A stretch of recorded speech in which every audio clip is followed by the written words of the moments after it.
আমরা জীবনেও কোনোদিন ছোটবেলা থেকে দেখিনি যে এরকম হট করে কোনো পুজো এখানে বন্ধ করা। হুম, এখন বর্তমানে হচ্ছে কেন সরকারের নিয়মে। হুম, যা করছে পার্টি থেকে করছে, পুলিশ এসে আটকে দিচ্ছে। আমরা ভাই, ভাই একসাথে চলতাম।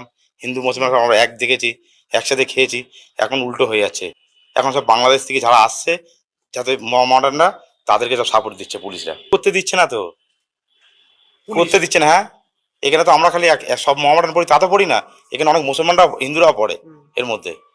তার মধ্যে হিন্দুরা হিন্দুদের মধ্যে এরকম করে, তাহলে আমরা কি করব? এটা আমরা পুলিশ তো করছে। হ্যাঁ, আমরা তো চাই না জীবনে বন্ধ হোক। আমরা যদি এরকম হতো, ওরকম পুজো হতেই থাকুক। আপনি যে ভিডিওটা দেখলেন এই ভিডিওটা হলো বারাসতের।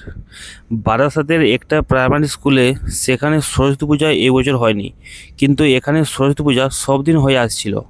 আর এখানে এলাকাবাসীরা বলছে যে এইখানে বা এই এলাকাতে 80% হলো মুসলিম এবং 20% হলো হিন্দু, সেই জন্য নাকি এই বছর স্কুলে পুজো হয়নি। কিন্তু আপনি যা কথাটা শুনলেন, যে কথাগুলো বললো, সে হলো একজন মুসলিম। সে বলছে এতে কোনো, এমনি যারা মুসলিম জায়গায় বাস করছে মানে যারা এলাকাবাসী, তাদের কোনো দোষ নেই, এটা সম্পূর্ণ হচ্ছে প্রশাসন এটা করেছে। এবং বলছেন যে বাংলাদেশ থেকে যারা ইলিগালভাবে আমাদের এখানে বাস করছে থেকে, তাদের নাকি এইসব কাজে হাত আছে। এতে আপনার কি মনে হয়?